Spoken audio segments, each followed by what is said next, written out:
Bismillahirrahmanirrahim. Assalamualaikum warahmatullahi wabarakatuh. Oke, kita ketemu lagi di channel aku, Riko Di Saputra.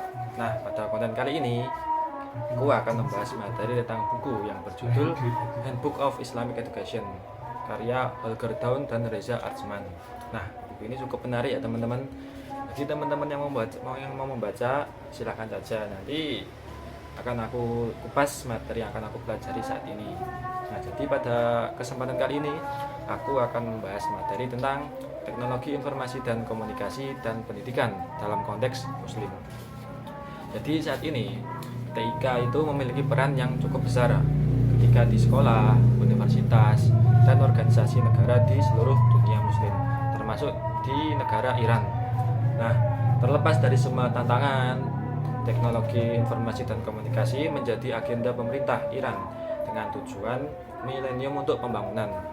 Nah, di negara Iran muncullah baru-baru ini teknologi baru seperti jaringan komunikasi satelit, internet, dan telepon seluler dalam kehidupan kelas menengah Iran. Nah, dengan adanya peningkatan kemajuan dalam TIK telah menyebabkan perkembangan pesat di dunia pendidikan, terutama di negara Iran. Nah, salah satu alasannya adalah perlunya penyelenggaraan cyber university di Iran karena banyaknya pelamar pendidikan tinggi di sana, kemudian keterbatasan sumber daya dan kapasitas pendidikan.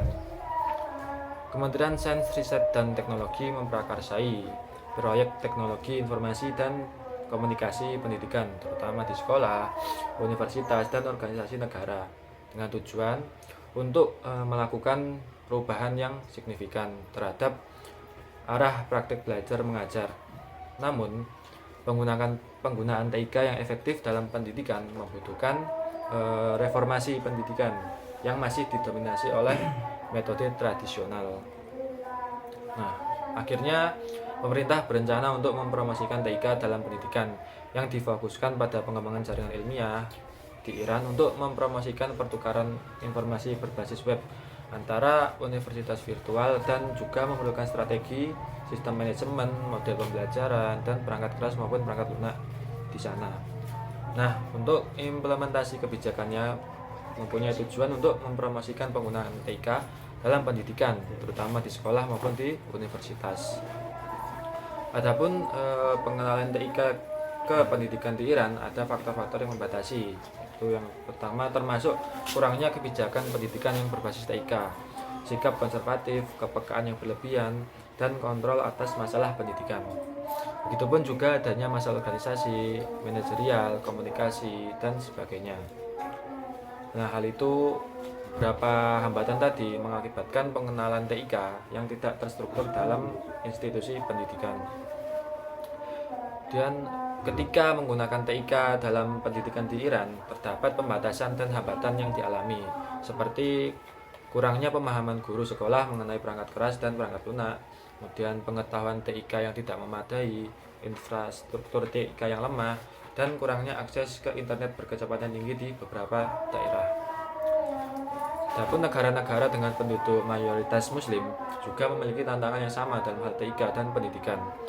Mengacu pada isu perkembangan ilmu pengetahuan dan teknologi yang menyebabkan perubahan penyebaran informasi dan pengetahuan di kelas dengan menyelidiki pengetahuan, keterampilan, dan penggunaan TIK dan di daerah Selangor, negara Malaysia. Salah satu buktinya ialah mengacu pada kesadaran guru akan pentingnya TIK sebagai inovasi terhadap peningkatan kualitas belajar mengajar pendidikan Islam yang harus ditingkatkan dalam konteks Malaysia. Kemudian di dalam studi ini mereka menyarankan untuk menerapkan TIK dalam proses belajar mengajar karena dapat meningkatkan efisiensi dan efektivitas hasil belajar. Ketika membahas mengenai kebijakan dan penggunaan TIK oleh guru di negara Arab Saudi, ternyata menemukan kendala waktu, kurangnya pelatihan, dan masalah keuangan sebagai 3 faktor utama yang menghambat penggunaan TIK guru. Nah, penggunaan TIK lebih dipengaruhi oleh kebijakan sekolah daripada kebijakan Departemen Pendidikan yang tidak mereka sadari atau tidak sepenuhnya mereka pahami karena kesulitan dalam menerapkannya. Pada akhirnya, guru mengantisipasi perubahan masa depan dalam peran mereka menjadi fasilitator dan penasihat. Guru mengharapkan adanya peningkatan pendidikan, perubahan kurikulum, dan pelatihan guru dalam jabatan untuk meningkatkan penggunaan TK dalam pendidikan. Itu tadi teman-teman materi yang aku bahas pada kali ini. Semoga bisa bermanfaat dan semoga bisa menjadi ilmu baru buat kita semua. Terima kasih. Wassalamualaikum warahmatullahi wabarakatuh.